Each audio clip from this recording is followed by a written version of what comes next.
आज हम आपको नाउन के बारे में बताने जा रहे हैं कि व्हाट इज़ नाउन, नाउन क्या होता है, and what are its kinds, इसकी काइंड्स कितने होते हैं, कितने प्रकार का होता है, और ये इंग्लिश व्याकरण में क्या महत्व रखता है। तो सबसे पहले शुरुआत करते हैं हम नाउन की डेफिनेशन से। देखिए, डेफिनेशन को हम ऐसे समझ सकते हैं कि जब हमें किसी व्यक्ति के बारे में पता करना होता है तो सबसे पहले हमें क्या चाहिए होता है, उसका नाम। हमें किसी के घर जाना है तो हमें उसके लिए क्या चाहिए होता है, घर का एड्रेस जिसमें घर का नाम होता है। हमें किसी जानवर विशेष का अध्ययन करना है तो सबसे पहले हम उस जानवर का नाम लेंगे, जैसे कुत्ता, बिल्ली या गाय इत्यादि। या किसी बीमारी के बारे में पता करना है या फिर किसी की स्थिति या अवस्था के बारे में पता करना है तो हमें इन सारी बीमारी या स्थितियों का नाम पता होना चाहिए। अगर नाम पता है तो हम इनसे परिचित हो सकते हैं। तो नाम जो है वो मुख्य रूप से हमें वस्तुओं के साथ या अलग अलग टाइप्स की स्थिति, अवस्था, क्वालिटी, व्यक्ति, वस्तु, स्थान आदि से परिचय कराता है। और ये जो परिचय कराने का काम है यही नाम होता है, क्योंकि बिना नाम के हमें किसी चीज़ की जानकारी नहीं हो सकती। इसलिए हम कह सकते हैं कि एवरी नेम इज़ नाउन। तो अब हम इसको डिफाइन करेंगे। Every name is noun. Example के तौर पर हम देख सकते हैं,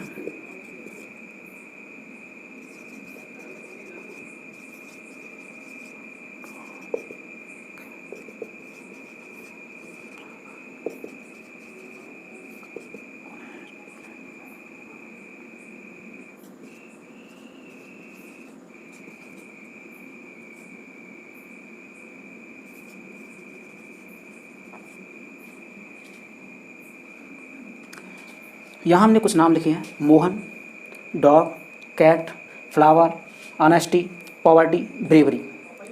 ये नाम है। मोहन एक व्यक्ति का नाम है, डॉग एक जानवर का नाम है जिसे हम पर्सन के अंतर्गत ही रखेंगे, तो ये जानवर का नाम है। कैट ये भी जानवर हैं। फ्लावर ये पौधे का एक भाग है। ऑनेस्टी ये एक गुण होता है।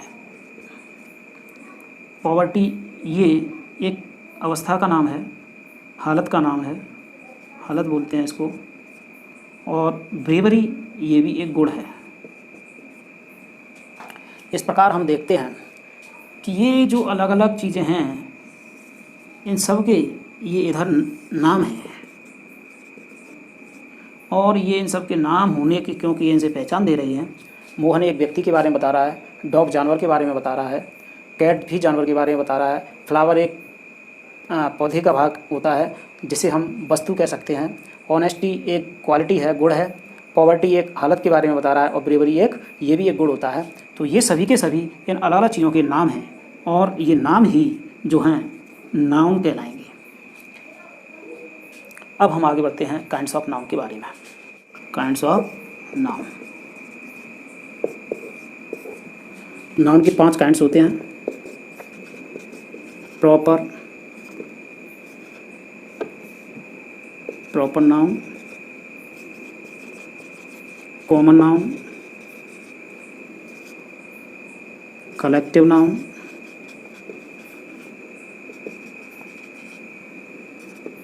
मटेरियल नाउन और एब्स्ट्रैक्ट नाउन। चलिए अब हम इनके बारे में जानते हैं। प्रॉपर नाउन को हम हिंदी में व्यक्तिवाचक संज्ञा कहते हैं। व्यक्तिवाचक संज्ञा, जैसा कि इसका नाम है, ये नाम विशेष के बारे में बताती है, चाहे वो व्यक्ति विशेष का नाम हो, चाहे वो वस्तु विशेष का या स्थान विशेष या बीमारी या अवस्था विशेष या हालत विशेष या गुण विशेष का नाम हो। जैसे मोहन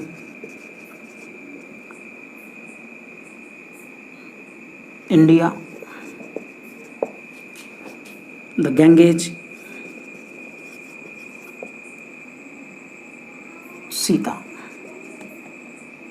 इत्यादि।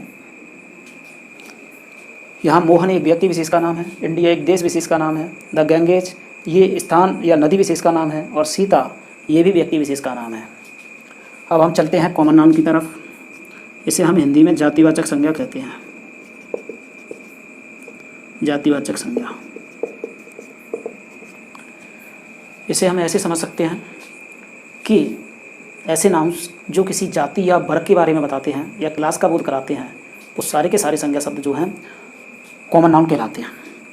मसलन बॉय, कंट्री, रिवर, गर्ल। यहाँ हम देखते हैं बॉय से किसी लड़के विशेष के बारे में नहीं पता चल रहा है, यहाँ मोहन की तरह नाम नहीं आ रहा है। कंट्री से किसी देश विशेष का नाम नहीं पता चल रहा है, कोई भी देश का कंट्री हो सकता है। रिवर से किसी नदी विशेष का नाम नहीं है, और गर्ल जिस तरीके से यहाँ सीता दिया हुआ है उस तरीके से किसी स्त्री विशेष का नाम नहीं है। तो इस प्रकार हम कह सकते हैं कि ये केवल जाति या समुदाय का बोध करा रहे हैं और इसीलिए ये कॉमन नाउन है। समूहवाचक संज्ञा। आते हैं अब अगले पर, कलेक्टिव नाउन। इसे हम हिंदी में समूहवाचक संज्ञा कहते हैं। समूहवाचक संज्ञा को हम इस प्रकार समझ सकते हैं कि ऐसे नाउन्स जो समूह का बोध कराएं, ग्रुप या ऑर्गेनाइजेशन का बोध कराएं, उन्हें हम कलेक्टिव नाउन कहते हैं। जैसे कि नेवी, आर्मी, कमिटी, जूरी इत्यादि। यहाँ नेवी जल सेना का बोध करा रही है, आर्मी थल सेना का बोध करा रही है जो किसी एक व्यक्ति विशेष का बोध नहीं है।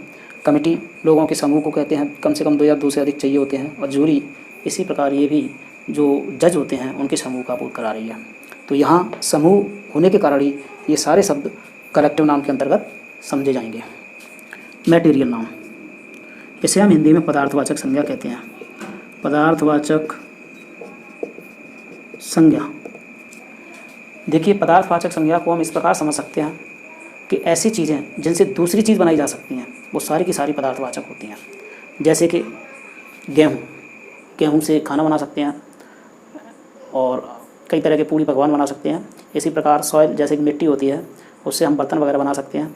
और जैसे जितने भी मेटल्स होते हैं हमारे, इनसे हम बर्तन, सिक्के, ज्वेल्स, बहुत सारी चीज़ें बना सकते हैं डेली यूज़ की। तो ये सारे के सारे मटेरियल नाउन्स होते हैं। यहाँ गोल्ड, सिल्वर, वाटर, वीट इत्यादि एटसेट्रा। एब्स्ट्रैक्ट नाउन, इसे हम हिंदी में भाववाचक संज्ञा कहते हैं।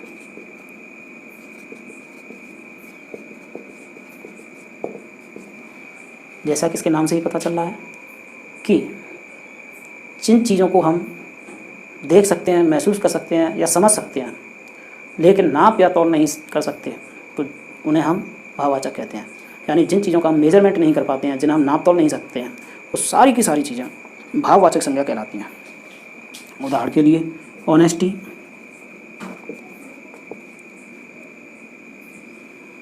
Bravery, truth, beauty etcetera. Honesty को हम केवल फील कर सकते हैं, ब्रेवरी ये क्वालिटी हैं, इन्हें हम केवल फील कर सकते हैं। ब्रेवरी बहादुरी होती है, ट्रुथ सत्य होता है, और ब्यूटी इन्हें हम नाप या तौल नहीं कर सकते। ऐसे नहीं कह सकते कि 1 कुंतल सुंदरता या 4 किलो सत्य। तो इस तरीके से इनका मेजरमेंट नहीं किया जा सकता, या मीटर, लीटर या किसी भी धारता या किसी भी तरीके से इनका मेजर नहीं कर सकते हैं। तो इस प्रकार ये 5 काइंड्स ऑफ नाउन आज पूरे हुए। इससे आगे नाउन, नंबर, जेंडर और केस की डिटेल्ड स्टडी के लिए हमारे अगले वीडियो